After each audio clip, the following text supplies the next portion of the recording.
أعوذ بالله من الشيطان الرجيم بسم الله الرحمن الرحيم الحمد لله رب العالمين والصلاة والسلام على من لا نبي بعده وعلى آله وأصحابه أجمعين الحمد لله رب العالمين আসসালাতু আসসালামু আলাইকা ইয়া রাসূলুল্লাহ আসসালাতু আসসালামু আলাইকা ইয়া হাবিবাল্লাহ আসসালাতু আসসালামু আলাইকা ইয়া শাফিউল মুজনিমিন আসসালাতু আসসালামু আলাইকা ইয়া রাহমাতাল লিল আলামিন আল্লাহুম্মা সাল্লি আলা সাইয়্যিদিনা ওয়া নাবিয়িনা ওয়া শাফিয়িনা ওয়া হাবিবানা ওয়া মাওলানা মুহাম্মদ সাল্লাল্লাহু আলাইহি ওয়াসাল্লাম। আসসালামু আলাইকুম রহমতুল্লাহ। প্রিয় মুমিন মুত্তাকি ভাইরা, আজকের বিষয় হচ্ছে মনের আশা পূরণের ম্যাজিক্যাল রিচুয়াল। মনের আশা পূর্ণ হওয়ার জন্য ম্যাজিক্যাল রিচুয়াল। তো এই রিচুয়ালটি কীভাবে করবেন? মনের আশা পূর্ণ করার জন্য লবণ, ঘরে যে সামুদ্রিক লবণ থাকে, এই লবণ নেগেটিভ শক্তি ধ্বংস করে দেয়। ওই লবণের মারাত্মক গুণাগুণ, মারাত্মক শক্তি আল্লাহ পাক দান করছে।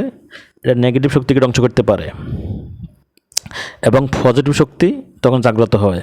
নেগেটিভ শক্তি যখন ধ্বংস হয় তখন পজিটিভ শক্তি আপনার পাশে আসে, দাঁড়ায়, যাহা আপনার জীবনে শান্তি এনে দিবে। প্রথমে কী করবেন? আপনি 1 গ্লাস পরিষ্কার পানি নেবেন। 1 গ্লাস, এটা আসর টাইমে করবেন, আসর নামাজের পর থেকে মাগরিব পর্যন্ত 1 গ্লাস পরিষ্কার পানি নেবেন এবং 1 গ্লাস পরিষ্কার পানির মধ্যে কিছু সামুদ্রিক 1 মুঠ লবণ দিয়ে দিবেন। 1 গ্লাস পরিষ্কার পানির মধ্যে, কাঁচের গ্লাসের মধ্যে, কোনো ওই সিলভারের গ্লাস বা অন্য গ্লাস হবে না, কাঁচের গ্লাসে করবেন। 1 গ্লাস পরিষ্কার পানির মধ্যে এক মুঠ লবণ দিবেন, সামুদ্রিক লবণ দিবেন, অন্য কোনো লবণ দিলে হবে না। এরপরে একটা কাগজ নেবেন, একটা কাগজে নীল কালি দিয়ে, সাদা কাগজে নীল কালি দিয়ে আপনার নাম লিখবেন। আপনার নামটা লিখবেন। লেখার পরে আপনি সিধি লিখবেন আপনার পিতার নাম। এর নিচে লিখবেন আপনার মনের ইচ্ছাটা, যে ইচ্ছাটা আপনার প্রবল, যেটা আপনি বেশ মারাত্মকভাবে পেতে চাচ্ছেন বা যেটা আপনার দরকার, ওই ইচ্ছাটা লিখবেন এবং চোখ বন্ধ করে কল্পনা করবেন ওই ইচ্ছাটার কথা। আপনার নিজের নামের কথা কল্পনা করবেন, ওই ইচ্ছাটার কথা কল্পনা করবেন। কল্পনা করে এই কাগজটাকে আস্তে ওই পানির গ্লাসে ছেড়ে দিবেন। ওই পানির গ্লাসে ছেড়ে দিবেন। ছেড়ে দিয়ে পানির গ্লাসটা আপনি কী করবেন? যেহেতু আসর থেকে বিকেল ভিতরে করলেন, করার পরে ঘরের একটা কোণে রেখে দিবেন, যে কোণে কোনো লোকজন আসা যাওয়া করে না, এটা নষ্ট হওয়ার সম্ভাবনা নাই। এটা 24 ঘন্টা থাকবে এখানে। তো ঘরের কোণে রেখে দেবেন 24 ঘন্টা। 24 ঘন্টা কিন্তু পরের দিন, পরের দিন এটাকে 24 ঘন্টা পূর্ণ হলে 24 ঘন্টা পরে এটারে যে কোনো এক জায়গায় ফেলে দিবেন, ভালো জায়গায় ফেলে দিবেন, ফুসকুনিতে ফেলে দিলেন, অসুবিধা নাই, ফেলে দিবেন। এই কাজটা করার পরে আপনি 3 দিন করবেন এই কাজটা। মিরাক্কেল একটা আপনি দেখতে পারবেন এটার ক্রিয়াটা একটু আশ্চর্যজনক একটা ক্রিয়া দেখতে পারবেন ইনশাআল্লাহ। লবণের যে নেগেটিভ শক্তি ধ্বংস করে সেটা আপনি বুঝতে পারবেন। অর্থাৎ আপনার মনে আশা পূর্ণ হওয়ার জন্য যে নেগেটিভ শক্তিগুলো বিরত করছে, বাধা হয়ে দাঁড়িয়ে আছে, সেই নেগেটিভ শক্তি ধ্বংস হয়ে যাবে, বাধা দূর হয়ে যাবে এবং আপনার পজিটিভ শক্তি আসবে এবং আপনার কাজ সফল হয়ে যাবে। যে কাজটা চাচ্ছেন সেটা সফল হয়ে যাবে ইনশাআল্লাহ। তো আপনি এই কাজটা করবেন ভালো করে। আগে বুঝবেন আমি কি বলছি, সেটা বুঝবেন, বুঝার পরে করবেন। আর এক ভাই আমার কমেন্ট করছে যে আপনার ওস্তাদ, আমার ওস্তাদ তো অনেক আছে, মনে করেন একজন হলো স্পেশাল ওস্তাদ, আর 4জন আছে সাদা, দুনিয়াবি ওস্তাদ। দুনিয়াবি ওস্তাদ হচ্ছে এই রাশেদ হুজুর,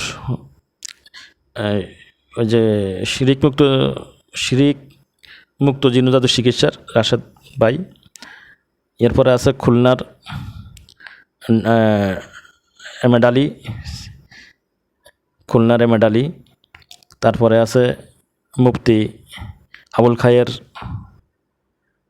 মোহাম্মদ আবুল খায়ের হুজুর। এরপরে আছে নাইমুল ইসলাম, ফরিদপুরের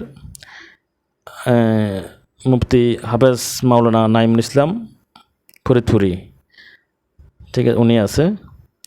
উনি একজন মাদ্রাসা শিক্ষক, প্রিন্সিপাল। আর এরা বাদ দিয়ে স্পেশাল একজন আছে আমার শিক্ষক, যিনি হচ্ছেন আমার রব, আমার মাওলা, আমার খোদা, আমার আল্লাহ। ওই আমার আল্লাহ আমাকে সরাসরি আমাকে শিক্ষক হিসেবে আমাকে গাইড করে, আমাকে জ্ঞান দান করে, আমাকে বুদ্ধি দান করে। ওনার সাহায্যে আমার কোনো সাহায্য নেই, ওনার সাহায্যে আমি কাজ করি। উনি হলো সবচেয়ে বড় ওস্তাদ আমার আল্লাহ হলো আমার সবচেয়ে বড় ওস্তাদ। কেন বললাম, ওই একজনের জানতে চাইছিল আর এই জন্য। আমার আল্লাহ সবচেয়ে আমার বড় ওস্তাদ। সেটা তুমি যদি তোমার যদি মানে বাতিনি নজর থাকে বা কোনো কিছু জানার মতো ক্ষমতা থাকে, তুমি খবর নিয়ে দেখো আমার আল্লাহ আমার বাতিনি ওস্তাদ কিনা। এটা আমি মুখে বললে তো হবে না, তুমি তোমার মতো করে তুমি যাচাই বাছাই করে নাও, কারণ তোমার কাছে তো শক্তি আছে।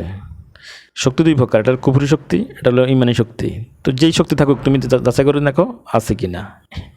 ইনশাল্লাহ ইনশাল্লাহ আমার তৌফিকুল্লাহ বিল্লাহ মালানিল্লাহ। কারণ আল্লাহ মোত্তাকে দুজন বন্ধু, আল্লাহ জালিমের দুশ্মন। লা ইউহিব্বুল জালিমিন, আল্লাহ জালিমকে ভালোবাসে না। হ্যাঁ, আল্লাহ জালিমকে ভালোবাসে না। লা ইউহিব্বুল জালিমিন, আল্লাহ মোত্তাকের ভালোবাসে।